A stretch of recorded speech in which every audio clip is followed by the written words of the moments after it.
नमस्कार, आप सभी दर्शकों का बहुत बहुत स्वागत है देश न्यूज के खास कार्यक्रम रियल एस्टेट की रियलिटी में। और दर्शकों, आज हम बात करेंगे रियल एस्टेट की रियलिटी में कि आखिरकार रॉ नदी में खनन रुकने का नाम ले क्यों नहीं रहा। शाम ढलते ही नवोदय नगर रॉ नदी में ट्रैक्टर डंपर की गड़गड़ाहट जो होती है शुरू हो जाती है। पहले भी हमारे देश न्यूज की टीम ने जब खबर चलाई तो माफियाओं द्वारा धमकी भी दी गई। वहीं आपको बता दें, देश न्यूज की खबर पर अधिकारी ने संज्ञान लेते हुए स्टेट नदी और भंडारण पर ताबड़तोड़ कार्रवाई की और खनन माफियाओं में अफरा तफरी मचा दी। वहीं आपको बता दें कि पूरे उत्तराखंड में खनन पर कार्रवाई की गई और प्राइवेट फर्म को ठेका दे दिया गया। आपको बता दें, नदियों में खनन भी बंद रहा, लेकिन अभी जानकारी मिली है कि कुछ दिन से रॉ नदी में बेखौफ खनन किया जा रहा है, जिससे राजस्व विभाग, वन विभाग और खनन विभाग पर बहुत सारे प्रश्न खड़े हो रहे हैं कि आखिर क्यों रॉ नदी में और स्ट्रेट नदी में खनन रुकने का नाम क्यों नहीं ले रहा। किसकी कारण ये जो किसके तय पर ये जो अवैध खनन है लगातार चल रहे हैं। हमारे साथ हरिद्वार संवाददाता अर्चना ढींगरा, हमारे साथ देवेंद्र जी प्रजापति शिवसेना प्रमुख, हमारे साथ अजय जी जुड़ चुके हैं, जो तमाम हम इस पे जानकारी लेंगे। और सबसे पहले मैं चलूंगी अर्चना जी, चूंकि रॉ नदी में लगातार खनन हो रहा है और ये रुकने का नाम नहीं ले रहा है। इससे पहले भी कार्रवाई की गई है, देश न्यूज ने जो थी इसके ऊपर खबर चलाई थी, पर अभी तक इसमें कोई कार्रवाई क्यों नहीं हुई। अर्चना जी। जी, जैसा कि मैं आपको बताना चाहूंगी कि रॉ नदी पे कार्रवाई हुई जी, स्टेट नदी पर भी कार्रवाई हुई जी, लेकिन अगर देखा जाए इसमें विभागों की गलतियां हैं। कहीं ना कहीं विभाग की कमी होने के कारण 6 साल के लिए जब प्राइवेट कंपनी को आपने ठेका दे दिया है तो ये खनन रात को क्यों हो रहा है। रातों रात वहां पे खनन किया जा रहा है। शाम ढलते ही जैसे ही अंधेरा होता है वहां ट्रैक्टर ट्रॉली भरपूर मात्रा में जाते हैं और भराव करते हैं। जी बिल्कुल बिल्कुल बिल्कुल। और हम सीधे चलेंगे, हमारे साथ कांग्रेस युवा नेता और हमारे साथ शिवसेना प्रमुख देवेंद्र प्रजापति जी जुड़ चुके हैं। देवेंद्र प्रजापति जी, ये जो तमाम जो घटनाएं सामने आती है, खनन और नदियों में खनन नहीं रुक रहा है, तो आने वाले समय में हमारे भविष्य का चिंता का विषय बना हुआ है कि आए दिन नदियों में जो खनन हो रहा है, इसको लेके आपका क्या कहना है। देश न्यूज इन सब चीजों को बहुत पहले से दिखा रहा है और खनन को लेकर के मुझे ऐसा लगता है कि मैं 7वीं 8वीं बार डिबेट पे बैठा हूँ। बिल्कुल, ये बड़ा सोचने का विषय है और इतना निंदनीय विषय है। निंदनीय विषय इसलिए कहूंगा कि इस विषय पर सरकार का ध्यान ही नहीं है। क्या सरकार बिल्कुल, इस विषय को इतना छोटा समझती है? आज देश न्यूज इस चीज को दिखा रहा है। मैं खुद 7-8 बार बैठ चुका हूं। तमाम लोगों ने इस चीजों पे बोला है कि भाई ये खनन जो है ये 2 नंबर का खनन है, ये क्यों हो रहा है? क्या सरकार के पास ऐसी कोई एलआईयू नहीं है कि वो समाज के अंदर ये पता करें? और मैं जहां तक मैंने अपनी एलआईयू से पता कराया है वहां ये सब चीजें हैं कि लोग बेखौफ ये बोल रहे हैं कि हमारा पैसा जाता है, हमें कोई रोक नहीं सकता।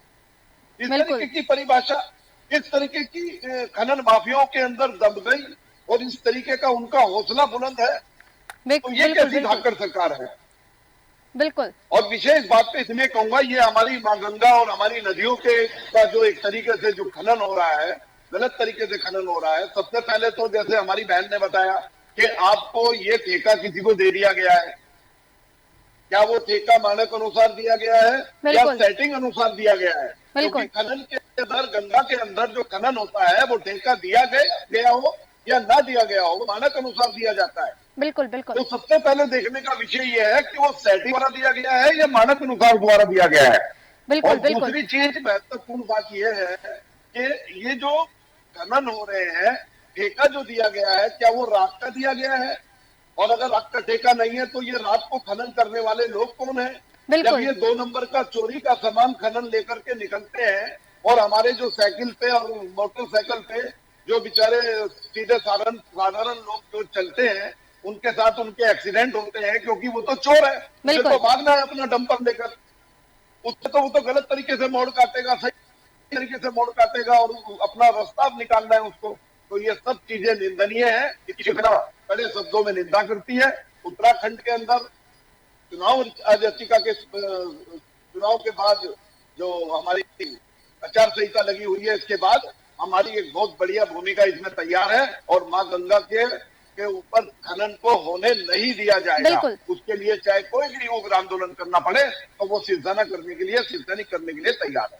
बिल्कुल बिल्कुल, आप सही कह रहे हैं। ये बड़ा ही निंदनीय कृत्य है, क्योंकि आए दिन नदियों में खनन होना ये हमारे भविष्य का बेहद जो है वो चिंताजनक विषय बन सकता है। हमारे साथ विकास तिवारी जी वरिष्ठ पत्रकार है, क्योंकि जब अवैध खनन को लेके जब मीडिया सवाल करती है, अधिकारियों से जवाब मांगती है, तो उस पर वो अक्सर चुप हो जाते हैं और वो जवाब नहीं देते हैं, क्योंकि आप वरिष्ठ पत्रकार है। और आए दिन जो ये अवैध खनन की घटनाएं आ रही है, इनकी रोकथाम के लिए हम क्या कुछ ऐसा कर सकते हैं, क्योंकि जब मीडिया भी अधिकारियों से सवाल करती है तो वो भी चुप्पी साध लेते हैं। मैडम, खनन को तो जिस हिसाब से लोग डिफाइन कर रहे हैं, मेरे हिसाब से ये नजरिया बिल्कुल अलग है जी। खनन को आप रोक नहीं सकते जी। और ना ही रोकना चाहिए। उसका सब रीजन ये है कि हरिद्वार में जो अधिकांश ग्रामीण क्षेत्र है, वहां पे लोगों के रोजगार का मुख्य साधन ही खनन है। लेकिन जैसे कहा जाता है कि जैसे झारखंड का जो काला सोना है, उत्तराखंड की जो संपदा है वो है सफेद सोना। अब ये सब सफेद सोना है, अगर इस सफेद सोने को रेगुलेट किया जाए, यानी कि अवैध नहीं, निश्चित रूप में कितना और कहां कितना खनन होना है। देखिए, पहाड़ी नदी जब आती है या जब गंगा आती है तो उसमें उबलापन आता है, उसमें रेता भी आएगा, सिल्ट भी आएगा, बोल्डर भी आएगा, बहुत सारी चीजें आती है। ठीक है, तो आप अगर उसे निकालेंगे नहीं समय से समय तो गंगा उथली हो जाएगी, जिससे बाढ़ का खतरा बढ़ेगा। तो खनन को रेगुलेट सही तरीके से करने की जरूरत है, सही तरीके से वैज्ञानिक आधार पे बाकायदा पर्यावरण के किसी के साथ इसका संपर्क साध के किस क्षेत्र में कितना किया जा सकता है, कितना नहीं किया जा सकता, कितनी निकाली जाएगी, इसके लिए बाकायदा एक टास्क फोर्स बनाई जाए और जो लोग कर रहे हैं उसकी रॉयल्टी कटी जाए। बाकी अभी क्या हो रहा है कि खनन अभी हो रहा है, खनन हर सरकार में हुआ है। मैं इसमें किसी एक पर्टिकुलर सरकार की बात नहीं करूंगा कि ये इस वर्तमान में जो सरकार है, जो पूर्व की जो सरकार है वो करवाती थी, ये नहीं करवाती है। ये सबके साथ है मैडम, इसे आप रोक नहीं सकते, इसे रेगुलेट करने की आवश्यकता है। अगर ये अवैध दोहन रुक के अगर वैज्ञानिक तरीके से इसका खनन किया जाए तो लोगों को रोजगार मिलेगा, पहली बात। दूसरा, सरकार को रॉयल्टी मिलेगी। अभी क्या हो रहा है, रॉयल्टी सरकार के हाथ में 100 रुपए में से 10 पैसे जाती है, 10 रुपए जा रही है और बाकी 90 पैसा लोगों की, अधिकारियों की और माफिया की जेब में जाता है। अगर इसे रेगुलेट कर दे तो सरकार को ये रॉयल्टी 90% हो जाएगी, जिससे सरकार को किसी और के आगे हाथ नहीं फैलाना पड़ेगा बार बार कि हमें खर्चा दे दो, हमें खर्चा दे दो। जी बिल्कुल। विकास जी, आपने जो बात कही कि जो खनन है वो रोजगार का एक साधन है, रोजगार हो रहा है, पर अवैध खनन जो अगर सही मापदंड में हो, जैसा कि आपने कहा कि जो पर्यावरण की स्थिरता, वातावरण को देखते हुए खनन हो तो वो खनन ठीक है, पर अवैध खनन मतलब कि मापदंड के अनुसार वो खनन नहीं होता, तो कहीं ना कहीं ये चिंता का विषय है। हमारे साथ तेलू राम जी, कांग्रेस युवा नेता जुड़ चुके हैं, बहुत बहुत स्वागत है। क्योंकि ये जो रॉ स्ट्रेट नदी में लगातार जो खनन की घटनाएं सामने आ रही, इससे पहले भी हमारे देश न्यूज ने इसको लेके संज्ञान लिया था, पर अभी तक कोई कार्रवाई नहीं की गई है शासन प्रशासन के द्वारा भी। जी धन्यवाद।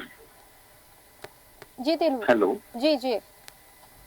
मेरा कहना यह है कि जो हमारी संस्कृति है, जो हमारी सभ्यता है जी, उसमें जो नदी, तालाब और जो रो हैं, जो वन विभाग से लगे हुए हैं, ग्रामीण क्षेत्र से लगे हुए हैं, बिल्कुल, उनका अगर रूप बिगाड़ा जाएगा तो वो प्राकृतिक आपदा का रूप ले लेंगे। जो रो नदी लगी हुई है, अगर इसमें खनन होता है तो वहां पर आबादी क्षेत्र है, और आबादी क्षेत्र में अभी इससे पहले जो बरसात गई है, आपने देखा होगा कि इस प्रकार जो नदी के किनारे उसके किनारे टूट करके जिस प्रकार आपदा जैसा रूप लिया और लोगों की आवाजाही भी खत्म हो गई, तो ये अवैध खनन का ही नतीजा था। वैध तरीके से सरकार को ये कार्य कराना चाहिए। भारतीय जनता पार्टी की सरकार है और ये अवैध खनन कराने में निश्चित तौर से जो है सरकार के नुमाइंदों का रोल रहा होगा, इसलिए जाकर के ये लोग अवैध खनन करते हैं, प्रशासन पे दबाव डालते हैं, वरना प्रशासन अपना काम निगरानी के साथ करता है। और अलग से खनन के लिए विभाग बना हुआ है, उसमें ये मानक तय होना चाहिए कि किस क्षेत्र में किस तरीके से कितने कितने उसमें वैज्ञानिक तथ्यों के आधार पर ही खनन को किया जाना चाहिए अनुमति के साथ। अगर अवैध खनन होता है तो ये गलत है, ये प्रकृति का गलत दोहन करके प्राकृतिक आपदा जैसी जो स्थिति बनती है ये बहुत गलत है। और आबादी क्षेत्र में तो खनन रुकना चाहिए। ट्रैक्टर ट्रॉलियां चलते हैं, बड़े ट्रक चलते हैं, उससे कहीं हादसे होने के रहते हैं और कहीं हादसे हो भी चुके हैं इससे पहले भी। और लगातार पत्रकार बंधु भी और ग्रामीण लोग आवाज उठाते रहते हैं अवैध खनन के खिलाफ कि अवैध खनन नहीं होना चाहिए।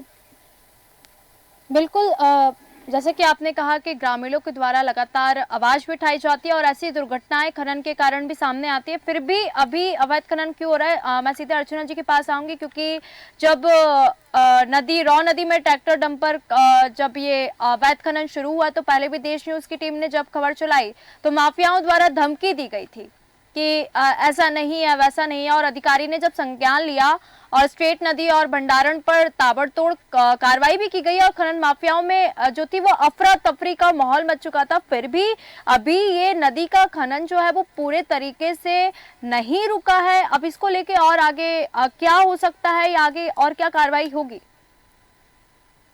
जी, जैसा कि वहाँ के लोगों का, नदी के किनारे जो लोग रह रहे हैं उन लोगों का कहना है कि रात को खड़खड़ की आवाज, ट्रैक्टर ट्रॉलियों की आवाज से हम परेशान होते हैं।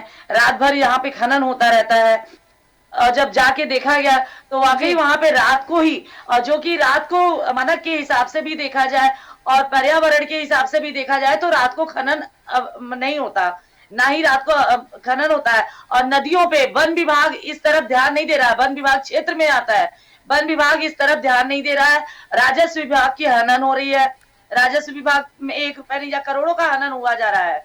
यहाँ पर देखा जाए तो सब परेशान है। ये अवैध खनन किसी तरह से भी होना नहीं चाहिए।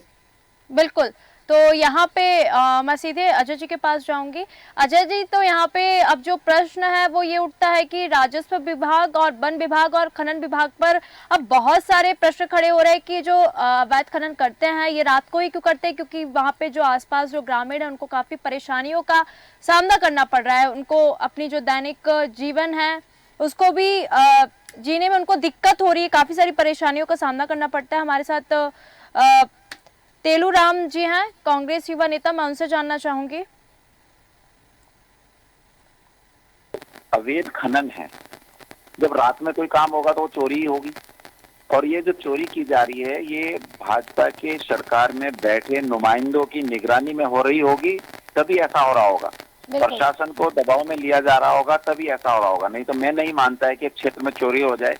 कोई भी घटना किसी प्रकार से कहीं होती है और उसकी लगातार अगर ग्रामीण लोग शिकायत कर रहे हैं, पत्रकार लोग भी शिकायत करते रहते हैं कि अक्सर ये गलत हो रहा है, तो अगर उस पर नहीं अमल किया जा रहा है तो इसका मतलब सरकार की इसमें मिलीभगत है और सरकार प्रकृति का दोहन करके गलत तरीके से चंदा वसूली करती है। जिस प्रकार ये लोग जो है फिर इस तरह से जो चोरी की जा रही है, खनन की जो चोरी की जा रही है, इस पैसे का दुरुपयोग ही हो रहा है। ये खनन माफियाओं की जेब में जा रहा है या राजनीतिक माफियाओं की जेब में जा रहा होगा, जो इस समय सरकार में बैठे राजनीतिक माफिया लोग हैं। तो मेरा कहना यह है राज्य की सरकार से कि उत्तराखंड की संपदा का उपयोग राज्य के विकास के लिए किया जाए और वे जो खनन की बात आती है तो इसको वैज्ञानिक तथ्यों के आधार पर लिखित रूप से सरकार के जो नुमाइंदे उनकी निगरानी में जो सरकारी तंत्र है उसकी मौजूदगी में ये खनन की पूरी निगरानी की जाए। जहां पर ये खनन की परमिशन देते हैं करने की वहां पर कैमरे लगाए जाएं। गलत अगर अवैध खनन किया जाता है तो उन पर कानूनी कार्रवाई की जाए, उन पर जुर्माना ठोका जाए, राजस्व की भरपाई की जाए।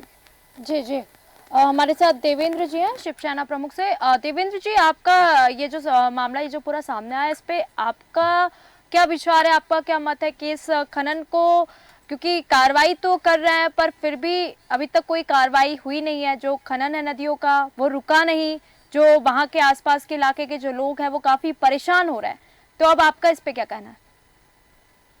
देखिए, जैसे हमारे कांग्रेस के युवा नेता बोल रहे हैं कि इन सत्ताधारी पार्टियों का होगा, ये जब होगा शब्द लग जाता है तो कहीं ना कहीं प्रश्नचिन्ह लग जाता है। कहीं ना कहीं अगर हम उत्तराखंड की बात कर रहे हैं, विकास की बात कर रहे हैं, हम देश की बात कर रहे हैं, तो हमें प्रखर होकर के बोलना चाहिए जो गलत है तो गलत है, होगा नहीं, हो रहा है। मैं बोलता हूं हमारा भारतीय जनता पार्टी के साथ महाराष्ट्र में गठबंधन है, हमने यहाँ पे चुनाव में भी समर्थन दिया है, लेकिन जो गलत है उसको गलत कहने की हिम्मत संपूर्ण रूप से होनी चाहिए। ये हो रहा है और इन्हीं के लोग गाड़ियों पे प्लेट लगा करके ये सब चीज कर रहे हैं। रात को मतलब चोरी पूरा जो जहां पे खनन हो रहे हैं वहां के आसपास के नहीं, दूर दूर तक के लोग, क्योंकि जब जेसीबी चलती है, मैं इसलिए ये बात बोल रहा हूँ क्योंकि मेरे ख्याल से 2000 या 2001 में मैं स्वयं भूख हड़ताल पे रखा था और मैंने ये कहा था कि खनन को तत्काल प्रभाव से बंद करना चाहिए और खनन यदि गंगा नदी में कहीं हो तो वो मानक अनुसार होना चाहिए। मानक अनुसार तो हो ही रहा है। आप क्या सोच रहे हैं कि मानक अनुसार नहीं हो रहा है? कागज की जो फाइल है वो तो कंप्लीट बनी हुई है, वो सबको दिखाई जा सकती है। लेकिन विषय यह है कि जो देश न्यूज दिखा रहा है, जो देश न्यूज लाइव दिखा रहा है, जो देश न्यूज के लोगों को, पत्रकारों को धमकियां मिल रही हैं, विषय यह बात करने का उसका है कि वो जो देश न्यूज लाइव दिखा रहा है वो सत्य है और जो धमकियां मिल रही है वो सत्य है और जो चीज हो रही है वो सत्य है। मैं एक बात और कहना चाहूंगा, यदि सरकार का इस चीज में कोई भागीदारी नहीं है, कोई इन्वॉल्वमेंट नहीं है, कोई किसी प्रकार का वो नहीं है, तो मुख्यमंत्री जी के जो लोग हैं, माननीय मुख्यमंत्री की जो सरकार है, शासन है, प्रशासन है, वो क्या कर रहे हैं?